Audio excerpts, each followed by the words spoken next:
Hey H&K fans, James here with another video for you. And this week I wanted to talk to you about a problem that thankfully is not something that I see in great regularity, but happens to come in through the shop with enough recurrence that it's always been in the back of my mind to do a video on.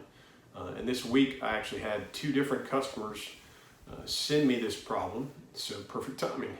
And what am I referring to? I'm referring to the trigger selectors on the ambidextrous trigger groups getting stuck for the roller delayed blowback line of weapons from H&K.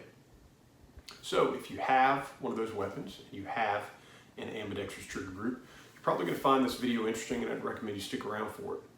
So without further ado, why don't you grab yourself a nice tasty beverage, follow me around to the workbench, and we'll dive right in.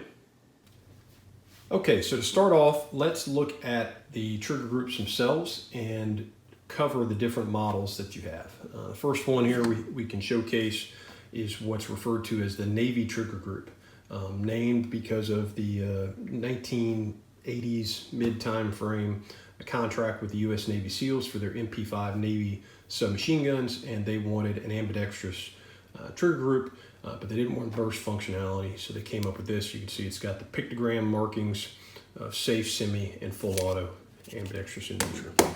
Then we have the burst trigger groups. There's many different variants of these, but they all have some type of burst functionality after the semi-automatic setting. So this one obviously is a safe, semi, 2-round burst and full auto. You also saw these without the full auto functionality, but still had 2-round burst. You also have safe semi 3-round burst and full auto, and these also were offered without the full auto setting, just 3-round burst. And then finally, we have what's referred to as the SF single fire or FBI trigger group for a large FBI contract, and these just have safe and single fire. Again, all ambidextrous in nature. Next thing I'll cover is the nomenclature of this, because it's important to call things by the correct terminology to eliminate confusion. When you have the entire item together that you can just readily take and slap on a weapon and go to the range, this is a trigger group. It is an assembly of groups. And when we start taking it apart, then the additional nomenclature comes in. So you have your trigger selectors or safety selectors. And then if I remove this, now I have the trigger housing. The internal metal working bits, this is your trigger pack. And where it usually comes into confusion is where I'll have people say, hey, I've got a trigger group, or they're looking at this and they say, I've got a trigger pack. And this is a trigger pack, this is a trigger group. Very helpful, especially when you're talking to an armor over the phone or via email, to make sure you're discussing the correct item.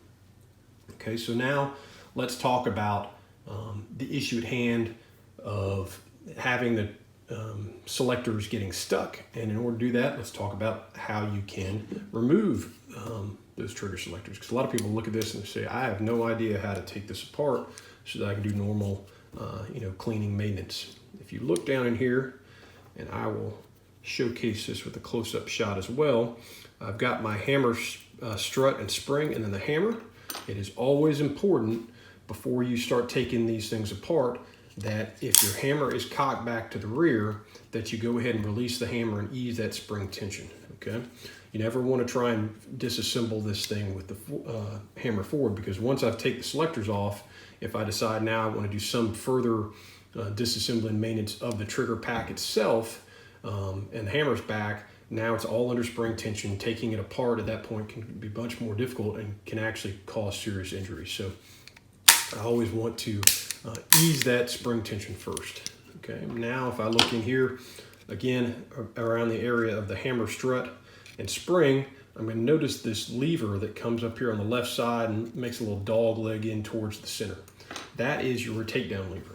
Okay, and you have to press down on that in order to rotate the selectors to the position where you can remove them from the actual trigger group itself.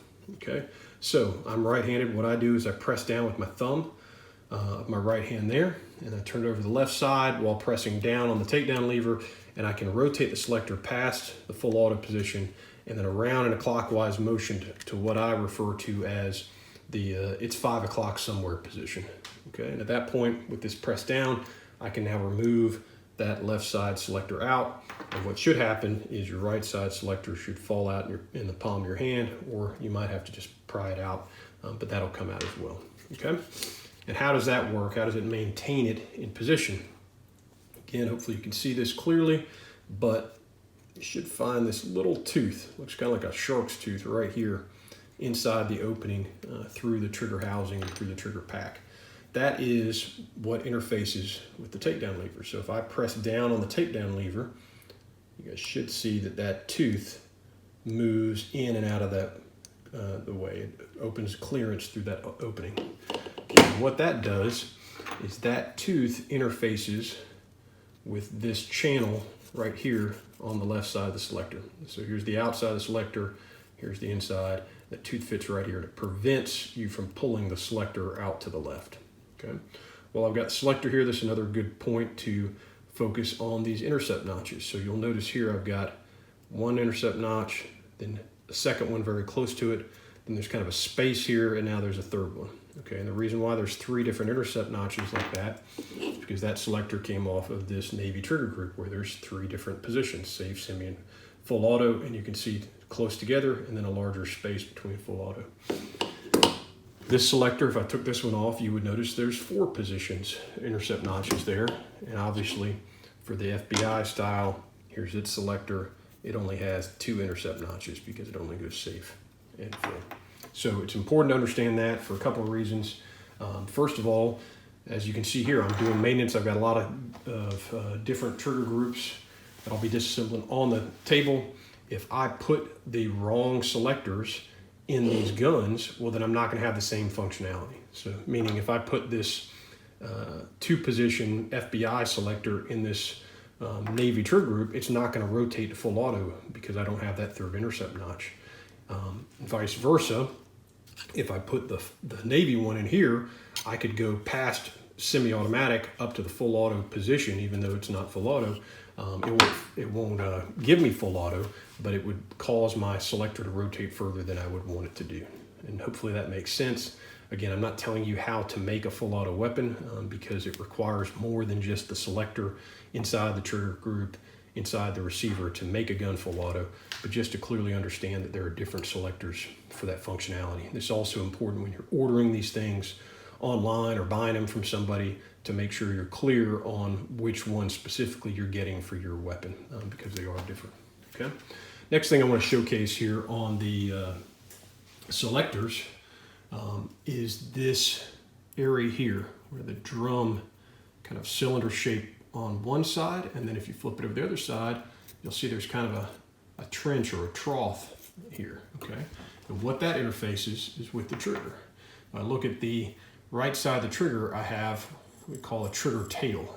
Okay, the trigger tail makes contact with either that drum portion or that trench or trough portion. Okay, when the weapon is in safe and you pull back on the trigger, you won't be able to move the trigger back. Okay, it's stuck there. And the reason it's stuck is because that trigger tail is hitting that rounded drum portion.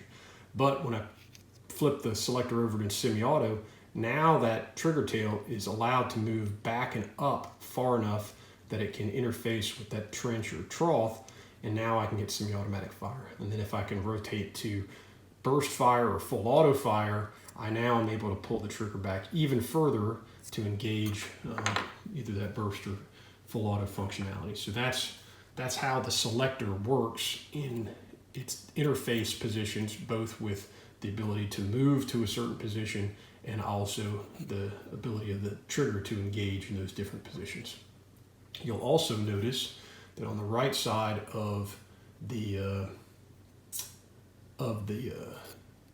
trigger selector, there's this female interface point.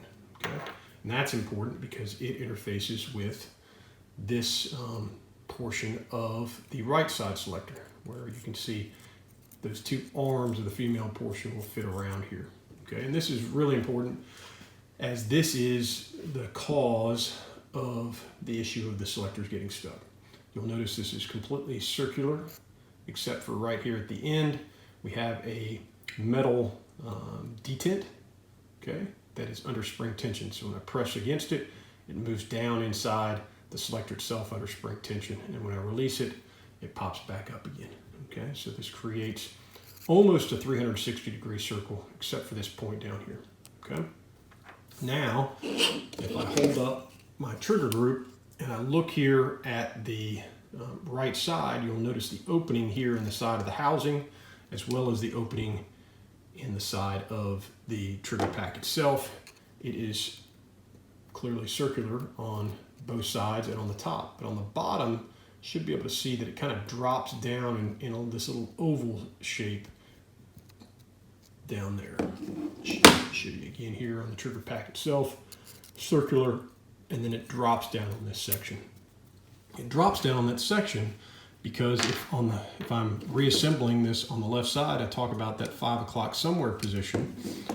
On the opposite side, when I seat this down here, because the detent is at the bottom, that's how I'm going to be able to remove and reinstall the right side selector. Because the detent sticks out, I can't fit it in at the 9, 12, or 3 o'clock position. It only fits down here at about that 5 o'clock position, which again on the right side would be more of a 7 o'clock position. Okay, that makes sense? Now, the issue comes into play is that this metal on this detent spring is actually a stronger metal than the metal that's on the inside of the trigger pack itself. So, if I do not seat this properly, I won't get this detent to move upwards and inside itself to allow it to rotate. If it's done properly and it seats in here, as it starts to rotate, you'll notice that it kind of comes up this ramp from this drop down oval section to this rounded section. There's a ramp, it moves up and around. And if it's done properly, as it goes up the ramp, it'll press up against that detent, and now it allows the whole selector to rotate around. If it's done improperly, then it does not push it up, and instead all it does is create a drag surface, and this metal detent rotates around until it gets stuck. Okay, and as it rotates around, what'll happen is it'll create a burr. And I'll try and take a closer up shot of this, but there's a small little burr that's created right here. It looks kind of like a sharp speed bump, and then you'll see a sharp edge where everything's much darker, kind of a charcoal finish here, and you'll see really clear silver looking finish here. That's where it's continued to rub until it's gotten stuck. So what you have to do at that point, once you get it disassembled, is you have to go in and you have to remove that burr, that speed bump, and any other damage in there in order to allow the selector to rotate freely again. Okay? That becomes the challenging part, because first of all, you have to get the damn thing apart, and this one is really stuck on here, so I'll work on that one here shortly. But once you get it apart, you're going to have to go in with I've got a rounded file here, some sort of careful file, and get into those angles and work out those sharp edges. Okay, this can be very challenging, again, because you have to have the right tooling, but then what you'll notice is there are other working parts inside this gun. If I pull back here, you can see there's the trigger tail moving around. If I take a burst trigger group apart, sorry about that, and I remove it, you'll notice, oh wow, there's a lot more stuff in here. Look at this counting wheel right here, and compression rods and all these things. So it would be very difficult for me to get in here and remove a burr without impacting into this counting wheel or into the trigger tail. So at that point, you may have to completely disassemble your trigger pack in order to have clear access to that. And because this is going to be a trial and error type process of, okay, I filed a little bit, now I'm going to put everything back in and try and get my selectors in. Oh, they still don't rotate. I got to take it all back out again, take it apart, file some more. You can see how this can become very cumbersome and labor intensive if I've got to take the entire trigger pack apart and come back. If you're really careful, you might be able to do it with it fully assembled, but you're running a risk of doing more damage. And if you're too aggressive, which most people are, you'll end up filing more material off than you should. And if you do that, well, then your selector's either going to wobble around and you're not going to have the tight tolerance and smoothness that you want, or it's not even going to fit anymore. And it's just, once you rotate it to another position, it's just going to fall out. At that point, you would need an entire new trigger pack in order to remedy that. So the solution is to make sure that we're doing it right from the start. Okay, and what do I mean by that? I mean by making sure that when I reassemble my trigger group, it's all about putting the left side selector in correctly. Try and do it incorrectly here so you can see. This is really obvious. You see the amount of daylight, the amount of gap here on the left side between the actual housing and the selector itself. I don't have the tolerances correct. I can look over here on the right side, you can see how the female portion is sticking way up too high. There's not, it should be centered in there. I'm not going to be able to seat this properly. Take a lot of force to finally get it back on the weapon because of the misalignment. And when I do, and I start to rotate this, it's not going to turn. It's gonna stop here. You're gonna feel resistance. And this is what gets guys in trouble. Because when we get at this point, we feel this resistance. As big, strong Americans, do we stop, back off, take a look at it and say, hey, this isn't right.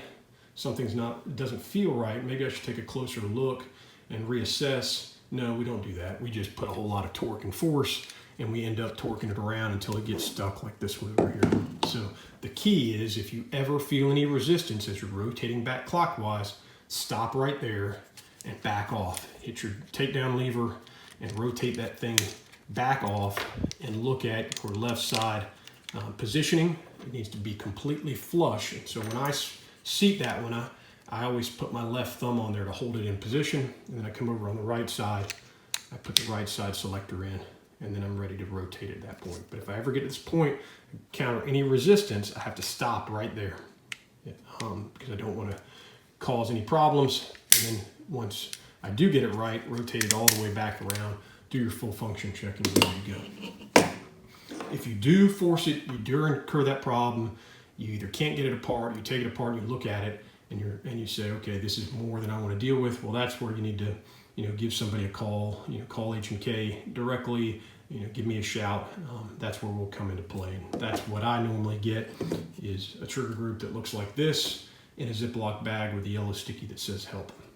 But that's the process for understanding how the assembly should be, and then identifying the issue, hopefully beforehand, before you create it into creating an actual burr there. And if you do create a burr, being able to identify it, what you need to do to be able to work it properly. And again, if you have any questions, ask for help. Okay, well, I hope you found that video interesting and helpful. As always, if you're looking for H&K service and support or unique training opportunities, give me a shout. That's what I'm here for, guys. Thanks.